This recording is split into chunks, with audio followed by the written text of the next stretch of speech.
తర్వాత ముఖ్యంగా ఒక 2-3 రోజుల కిందట మా పులివెందుల ఎమ్మెల్యే అయినటువంటి జగన్మోహన్ రెడ్డి, అలాగే గొడ్డలి పార్టీ అధ్యక్షుడు అయిన జగన్మోహన్ రెడ్డి గారు తర్వాత ప్రెస్తో మాట్లాడుతూ కొన్ని మాటలు మాట్లాడడం, వాటికి తప్పకుండా వివరణ ఇవ్వాల్సిన బాధ్యత, దానికి కౌంటర్ ఇవ్వాల్సిన బాధ్యత కూడా ఉంది.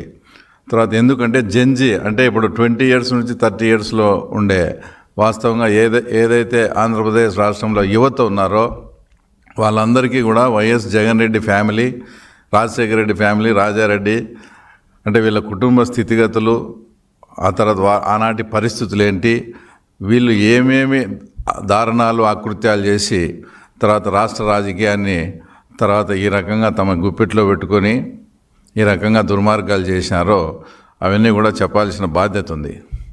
ఫస్ట్ జగన్మోహన్ రెడ్డి గారికి వాళ్ళది పెద్ద రాజకీయ కుటుంబం కానే కాదు. వాళ్ళు చేసే దారుణాలు అకృత్యాలు ఆ కాలంలోనే బ్రిటిష్ వాళ్లకు తొత్తులుగా ఉండి వీళ్ళు చేసే పనులు నచ్చక నా సొంత మండలం సింహాద్రిపురం మండలంలోని బలపనూరులో గ్రామస్తులంతా ఆ గ్రామం నుంచి వెలివేస్తే అప్పుడు అక్కడి నుంచి మైగ్రేటెడ్ అయ్యి పులివెందులకు వచ్చి స్థిరపడినారు. అంటే పులివెందుల టౌన్లో. అది వాళ్ళ కుటుంబం యొక్క బ్యాక్గ్రౌండ్. అంటే ఆ కాలంలోనే బ్రిటిష్ వాళ్లకు తొత్తులుగా మారి ఆ తర్వాత మనం ఏదైతే స్వాతంత్ర సమరయోధులు వాళ్ళకున్నారో ఆ కాలంలోనే భారతదేశానికి అన్యాయం చేసిన కుటుంబ చరిత్ర వాళ్ళది. అలాగే ఈయన చేసుకుంటూ మళ్ళీ మాదేందో పొలిటికల్ ఫ్యామిలీ, మా నాన్న నాకు రాజకీయం ఇట్లా చేయనాడు అట్లా చేయనాడు అని చెప్తాడు కదా. అసలు 1968లో అప్పట్లో పులివెందుల సర్పంచ్కు ఇప్పుడు ఏదైతే ఈయన తాత రాజారెడ్డి అని చెప్పుకుంటాడో వాళ్ళ నాయనమ్మ అంటే రాజారెడ్డి గారి భార్య జయమ్మ అప్పుడు సర్పంచ్ వచ్చేసి డైరెక్ట్ ఎలక్షన్ కాదు, వార్డు మెంబర్స్ ఎలక్ట్ అయ్యి వార్డు మెంబర్స్ కలిపి అందరూ సర్పంచ్ని ఎన్నుకునేవాళ్ళు. 1968లో రాజారెడ్డి గారి సతీమణి జగన్మోహన్ రెడ్డి గారి నాయనమ్మ రాజశేఖర రెడ్డి గారి తల్లి అయినటువంటి జయమ్మ గారు పులివెందుల సర్పంచ్ ఎలక్షన్స్లో భాగంగా ఒక వార్డు మెంబర్కు పోటీ చేస్తే గాడిచెర్ల కృష్ణమూర్తి అనే ఒక ఆయన చేతుల్లో వార్డు మెంబర్కు ఓడిపోయిన చరిత్ర వీళ్ళది. ఈరోజు మా ఫ్యామిలీ అది ఇదని చెప్పుకుంటారు, వార్డు మెంబర్కు ఓడిపోయినారు. అలాంటి చరిత్ర ఉండేది. సరే, అక్కడ నుంచి ఆయన ఏదో ఫైట్ చేసుకుంటా ఏదో రాజకీయం చిల్లర రౌడీజం చేసుకుంటా అప్పట్లోనే 1962లో రాజారెడ్డి పేరుతో పులివెందుల పోలీస్ స్టేషన్లో రౌడీ షీట్ ఉంది. ఇప్పటికీ ఉంది. ఆ డీటెయిల్స్ అన్నీ క్రైమ్ హిస్టరీ తర్వాత జనరల్ డైరీ అదంతా తీస్తే పార్ట్ ఆఫ్ హిస్టరీ తీస్తే వస్తుంది. 1962లోనే పులివెందుల ప్రాంతంలో రాజారెడ్డి గారు ఒక రౌడీ షీటర్. సరే, దాని తర్వాత జనరల్గా కడప జిల్లాలో రెడ్డిస్ది ఆధిపత్యంగా ఉండేది. వీళ్ళందరికీ మంగంపేట దగ్గర చాలామంది రెడ్లకు అక్కడ బైరెటీస్ వచ్చాయి, అంటే ముగ్గురాయి. అందులో ఒక బీసీ కులానికి చెందిన చేనేత వర్గానికి చెందిన ఆయన వెంకట నరసయ్య అనే ఆయనకు కూడా మైనింగ్ వచ్చింది. కానీ ఈ రెడ్ల ఆధిపత్యం ముందర ఆయన పని చేసుకోలేని ఉన్నప్పుడు రాజారెడ్డికి నువ్వు నాకు అండగా ఉండని పెట్టుబడి లేని భాగస్వామ్యం ఇచ్చాడు. అంటే రూపాయి పెట్టుబడిలే రాజారెడ్డిది. ఓరికి ఆ రెడ్ల సందును నేను ఇబ్బంది పడతానా, నువ్వు కూడా రౌడీవే కదా, నిన్ను అడ్డం పెట్టుకుని ఉంటే నాకు కొంత మేలు జరుగుతుంది, నీకు పెట్టుబడి లేకుండా ఇంత వ్యాపారం ఇస్తానని అక్కడికి ఎంటర్ అయ్యి కాలక్రమేణా ఆ వెంకట నరసయ్యనే హత్య చేసిన దుర్మార్గమైన చరిత్ర వీళ్ళది. అంటే ఎవరైతే నిన్ను బాగుపరుస్తాము అని నమ్మి పెట్టుబడి లేకుండా వ్యాపారం చేపించుకోమని పిలిచిన ఇతన్ని హత్య చేసినారు. ఇంకో ఘోరమైన విషయం ఏంటంటే హత్యలో ఎవరైతే పాల్గొన్నారో సరాయపల్లెకు చెందిన పౌర్రెడ్డి అనే ఆయన కూడా ముద్దాయి. ఆ హత్య జరిగిన ఒక 3-4 సంవత్సరాల తర్వాత ఆ పౌర్రెడ్డి అనే ఆయన కూడా గోటూరు దగ్గర అనుమానాస్పదంగా మృతి చెందినాడు. అంటే ఏంటి, ఈ హత్య చేయించింది రాజారెడ్డి వీళ్ళేం తెలిసిపోతుందని హత్యలో పాల్గొన్న ఎవరైతే ఆ రోజు యాక్టివ్గా హత్యలో పాల్గొన్న పౌర్రెడ్డిని కూడా రాజారెడ్డి వీళ్ళే చంపించినారని కూడా పులివెందుల్లో ఈ విషయం అందరూ అనుకుంటున్నారు. తర్వాత అందరికీ తెలుసు. ఆ రకంగా అక్కడ మంగంపేట బైరెటీస్ అనేది ఇలా సొంతం చేసుకొని దాంతో వచ్చే ఆదాయంతో చిన్నగా రాజకీయంలోకి ఎంటర్ అవుతూ ఆ ప్రాంతంలో ఏదైతే త్రివేణి స్టీల్స్ అని ఆ కాలానికి అక్కడ ఒక మంచి పారిశ్రామికవేత్త మురళీమోహన్ రెడ్డి అని త్రివేణి స్టీల్స్ పెట్టి ఆ ప్రాంతాన్ని బాగా ఆయన ఎదుగుతుండే క్రమంలో ఈ రాజారెడ్డి గారు అక్కడ మురళీమోహన్ రెడ్డిని కూడా హత్య చేయించాడు. అది ఎందుకు ఇదంతా చెప్పాల్సి వస్తుందంటే, ఇప్పుడు ఎవరైతే కొల్లం గంగిరెడ్డి అని ఉన్నాడో, అంటే రెడ్ శాండిల్కి సంబంధించిన ఆయన, ఆ గంగిరెడ్డి వాళ్ళ బ్రదరు బ్రహ్మానందరెడ్డి, గంగిరెడ్డి వాళ్ళ బాబురెడ్డి కలిపి ఈ మురళీమోహన్ రెడ్డిని ఆ రోజు రాజారెడ్డి చెప్తే హత్య చేయించారు. అప్పటి నుంచే వీళ్ళకి ఆ బంధం, కొల్లం గంగిరెడ్డికి వైఎస్ కుటుంబానికి బంధం అనేది ఎలా ఏర్పడిందంటే, ఆ మురళీమోహన్ రెడ్డి ఆ మంగంపేట బైరెడ్డిస్ చేస్తా కోడూరులో ఉండి ఇప్పుడు మన పార్టీకి చెందిన బత్యాల చెంగల్లాయడన్న మీద పులివెందుల నుంచి రౌడీలు పోయి ఎన్నిసార్లు హత్యా ప్రయత్నం చేశారో ఒకసారి చెంగల్లాయడ్ గారిని అడిగి కూడా వివరణ తీసుకోండి. నాకు తెలిసి 3 నుంచి 4 సార్లు అతి భయంకరమైన హత్యా ప్రయత్నాలు చేశారు. ఏదంటే దేవుని దయతో ఆయన అదృష్టం ఉండి తర్వాత బయటపడడం జరిగింది. ఇంకా 1989 ఎలక్షన్స్ అప్పుడు ముందు రాజారెడ్డి గారు జమ్మలమడుగు ప్రాంతంలో పెద్దమూడి మండలంలోని చిన్నమూడి అనే గ్రామానికి ఎలక్షన్ సందర్భంగా రిగ్గింగ్ చేయాలని పోయినాడు. ఆ ఊరంతా కూడా అప్పట్లో గుండ్లకుంట శివారెడ్డి జమ్మలమడుగు ఎమ్మెల్యేగా ఉన్నాడు. ఆయన ఆధీనంలో ఉండేది ఆ ప్రాంతం అంతా.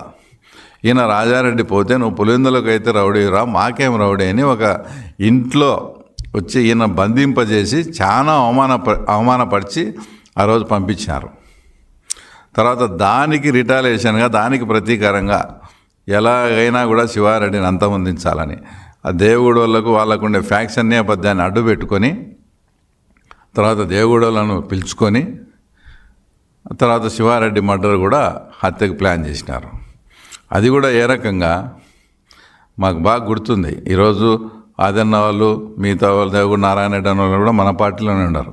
వాళ్ళు ఏదన్నా పని మీద కూడా పులివెందుల వైఎస్ వాళ్ళ ఆఫీస్ దగ్గరికి వస్తే వాళ్ళని చూస్తానే అవహేళనగా ఏం అయిపోయిందా పని అనేది.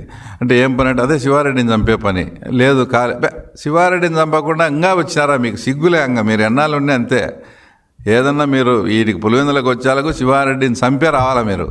అంత ఫోర్సబుల్గా వాళ్ళని అవహేళన చేస్తూ మాట్లాడి వాళ్ళు ఇంకా వాళ్ళకు ఫ్యాక్షన్ నేపథ్యం ఉండేది, ఆ రకంగా మాట్లాడి కూడా తర్వాత వాళ్ళతో శివారెడ్డి మర్డర్ చేయించారు. ఎందుకు అంటే, ఈ ప్రతి మర్డర్స్ వెనక ఒక పక్కన హత్య రాజకీయానికి, ఒక పక్క రాజకీయానికి ఎందుకు ఇది కంబైన్డ్గా మెలికే ఉందంటే, శివారెడ్డి బతుకునేంత వరకు, వీరారెడ్డి గారు మాజీ మంత్రి బతుకునేంత వరకు జిల్లాలో ఎప్పుడే కానీ వీళ్ళ ఆధిపత్యం లేదు.